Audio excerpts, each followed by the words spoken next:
Hey Ringside crew, welcome to the internationally known Dudes at Ringside podcast. And now here's your host, Joe Panther III.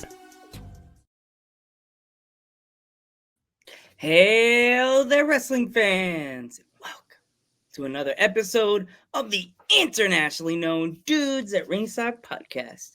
I'm Joe Panther III, and man, ladies and gentlemen, you are in for a treat. Let's give a warm Dudes at Ringside welcome to my guest today, Hilda. Welcome. Welcome to Dudes at Ringside. Thank you for having me. No problem. And then the puppy says, "Yay!" Yep, always excited. Yes. So, if my internationally known audience is not familiar with you, and why would they not be? Introduce yourself.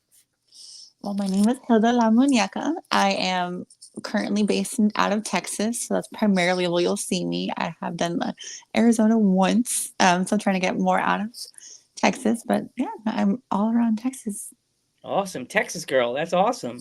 I am. Hey, on my other podcast, Ghost Head Nerd Talk, we have an awesome young lady named Val. So Texas is coming all over. Hey, Texas is killing it. I mean, I don't know if you've seen Maya World. She's from Texas. She was on She's been on the AEW pod. Ring of Honor. Maya. When you see Maya, tell her Joe Panther III say hi. Says Of hi. course. She's one of the people that I like. Now I have you on, another Texas person, but before we actually, back in the day, I interviewed the one and only Tamaku. Like, he's another Texas boy. Yeah, no, he is. Oh my goodness. Savage. Really cool. I love. If you see Tamaku, tell him Joe say hi. Definitely. I love that man. That man, his character, beautiful. Chef kiss. Oh, just that character, the cave monster. Oh, this. Tamaku, you're the boss. Come back, dude. Come back. So who trained you? So I actually started in Corpus Christi. So that's where I'm billed from, is the Salina city of Corpus Christi, with Rolando Villarreal. He is a lucha wrestler. He actually was injured. So he just ended up having to be a trainer only. Up until I moved to the Dallas area, I currently now have, for the last 2 to maybe 3 years, have been training with Athena. Some of y'all may know who that is. Athena / formerly known as Ember Moon.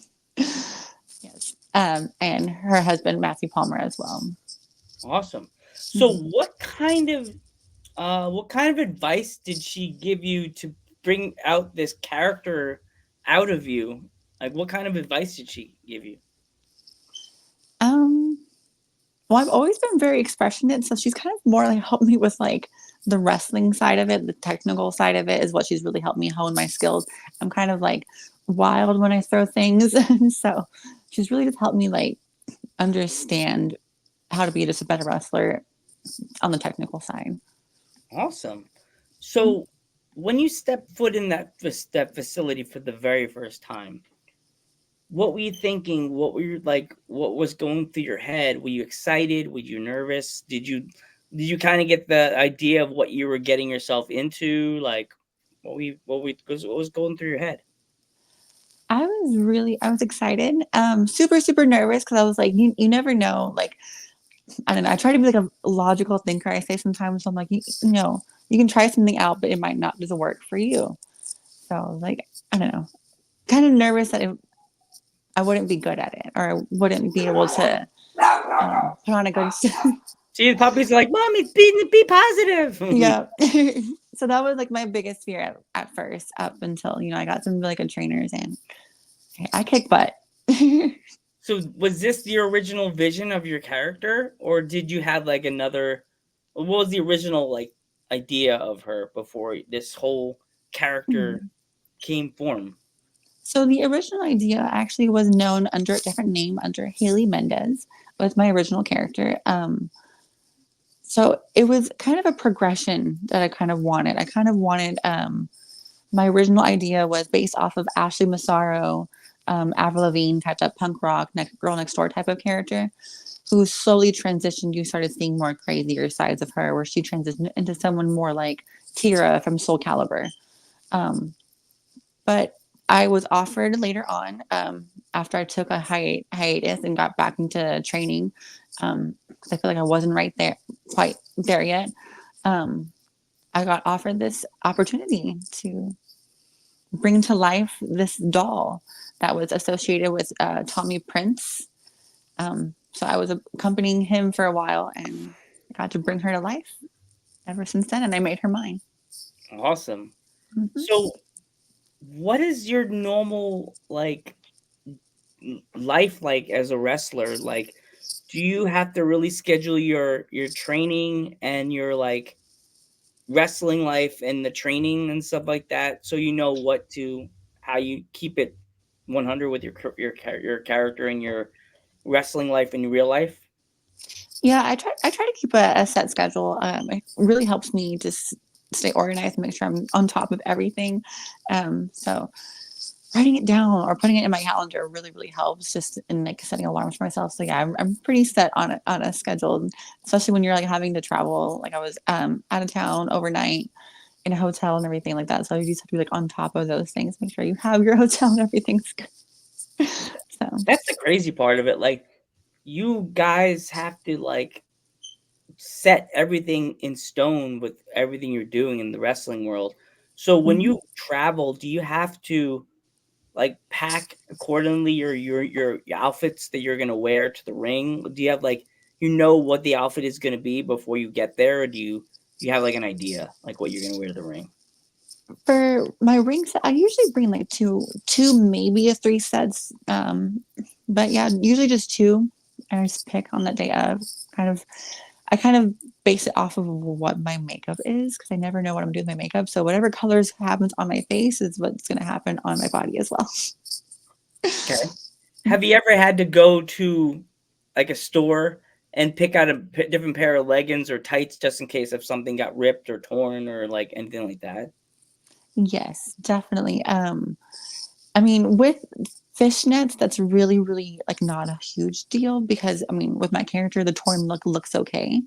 But when it comes to the leggings that are flesh colored, yes, I like to make sure those are fully intact. That there's no stains on it. That it's that those look really nice. So I've had several pairs of those, and I get them from. I used to be a dancer, so I get them from the dance company. Caprizia are the best types. So I have like several pairs of those Mm.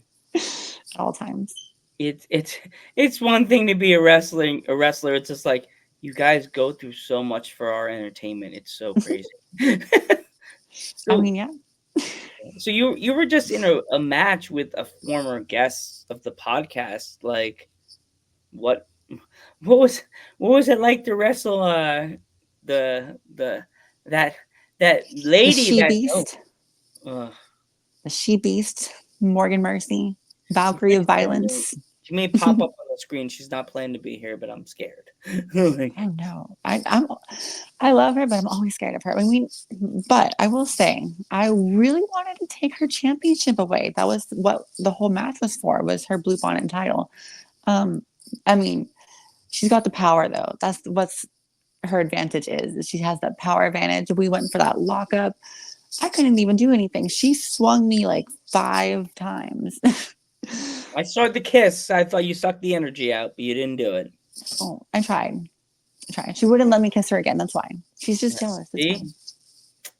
see, I would have got flicked away like a booger. Boop. It's because Jazz likes me and Jazz doesn't really care for her, so that's fine. She's just mad. Jazz is awesome. Love Jazz. Shout out to Jazz.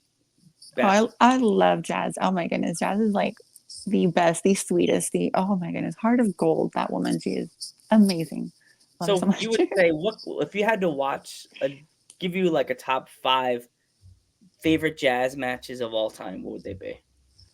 Oh my goodness, that's really hard. I mean, I always love Jazz versus Victoria. Those are always banger. But what was it? It was Jazz, Victoria, and I think Trish in a match. That one was oh my goodness.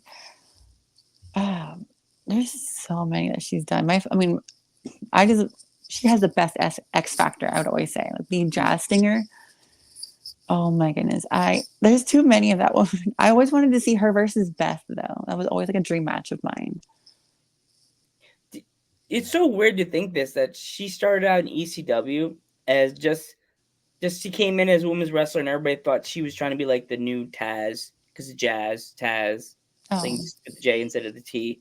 Like, and she really took off in WWE. Like I didn't think she was going to. She really was a name that was feared. Like, oh my gosh, it's Jazz. I was watching some old ECW like a few weeks ago when she Mhm. was just taking off, and she was taking on the men, and she was beating their asses. So like, it's crazy. And she looks so larger than life. That's kind of crazy to like think of. Like when I remember watching her, I remember thinking like, she's so like gigantic. She's tall, so strong. She's so short. Yeah, She's so tiny, like little Bedita. It's so cute. she'll lock Yeah. you in a sleeper hold. She'll climb you like a tree. I know she. I mean, she will kill you like easily. But When she was refereeing you, did you have sometimes did you do look down and go, my hero is so little? Oh, bandito. Oh, I mean, I kind of did because like when I first did my entrance, because she already had entered into the ring, and I was like, oh, she's so cute. bandito. Oh, I love her. Yeah, pequeño Jazz. that was crazy to literally have her be the special guest referee in that match. It's like a legend, an icon, someone I've literally like. Unfortunately, I didn't um like I was too young when she was in WWE. I didn't watch her then. I had to go back and watch her. But even watching like her NWA run and things like that, like oh my goodness, I have loved her and like looked up to her for so long. So just to have her like in that match with us was amazing. It was like crazy, Awesome. crazy experience. That's so cool. You had a chance to actually like work with Jazz in a match. Did you get a chance to like speak to her and like ask her for like advice for like anything in your career? Oh yeah, she's helped me out a lot actually already. It's just this like the couple of times I've met her, she's just really like uplifting and helps me like just believe myself. She's such like a family like person, so it just makes you feel like you're so welcome all the time, which has helped me. Like she just makes you feel like wrestling is family, which helps me open up more when I go elsewhere when I'm not familiar with the people. Just know we're all family still, even if I don't know them. Yeah. That's the best part of it. Like it's not just that. It's family. Wrestling is family. Most It people is. think it's oh, it's just you think you're part of the wrestling family. Once you have somebody on the podcast, I always say they're part of the Ringside family, and you have become part of the dudes at Ringside family, even though you just Yay. joined me on this podcast now. And also, it's we're also going to be on Spotify. So hey, Spotify, welcome. So, Awesome. um, before we go, let's talk about the show you're going to be in very soon. You're debuting, so let's talk about Mhm. that. Yes, I am debuting for Uncanny August 17th in Austin, Texas. It's a one show. I've actually been everywhere in Texas but Austin. So this will be my first show in Austin. It is a killer every single time. If you're wanting a good entertainment show, this is the place to be August 17th. Oh my goodness. Like the talent on there. You have Devin Carter, you have Purple Haze, which is Prince Alexander and Stevie Hendricks. Like you have amazing people on the show. Brick Savage, if you've heard of him, so it's going to be an amazing show. It's going to be killer. Well, I want to wish you nothing but the best of luck. Good luck on your journey. Good luck in your show, upcoming shows. If my fans want to pick up any merch like T-shirts, stickers, anything of yours, where can they find it? Well, normally you can just message me at this time. I'm currently working on, was it prowrestlingtees.com? That's what we're currently in the talks with. But right now you can just DM me at Hilda La Muñeca on Instagram and Twitter, or X now. X. Awesome. Yeah, X. I get a lot of wrestlers that keep saying Twitter. I'm like, it's okay. I still say Twitter, even though logged myself out, and I was like, okay, I can't handle this anymore. Right. I just want to be corrected. I'm like, I want to be it's still like the young people. They're all going to say X now. So I want to be a Yeah. part of that. So you want me still? I understand. I want to be still be cool with the kids. So, hi Exactly. kids. Before we go, if there was any kids that that wanted to get in the business, do what you're doing, what kind of advice would you have for them? I mean, just believe in yourself. It's possible. It's really possible for everybody. It's a dream come true a lot of times to be on the other side of the barricade. Like if it's something you were really wanting to try, I would always say go for it. However, if it's something you find out that it's not for you, that's totally fine too. Just never stop like wanting to go for your dreams. So that's the huge thing. Awesome. I want to thank you so much, Hilda, for coming on the podcast. It really means a lot to have an awesome independent wrestling like you. Again, I want to wish you nothing but the best on your wrestling journey. If you get if you ever want to come back on Do It the Ringside, please let me know. I'd love to have you back on. This maybe next year we'll do something again. This time you'll have a belt on your shoulder. You'll have the blue the title that we were talking about you didn't get, but Magic sending you that. I mean, I've already had 2 titles in my short career, so I mean, I'm fine with not winning that one. There's more to win. Yeah, you'll come to Long Island. You'll come to Pennsylvania and win the PPW title, so we're all good. There it is. It's mine now. Yes, that's a nice belt too. So I want to thank you for so much coming on the podcast. I'm Joe Panther III, And I'm Hilda La Muñeca. and we will catch you in the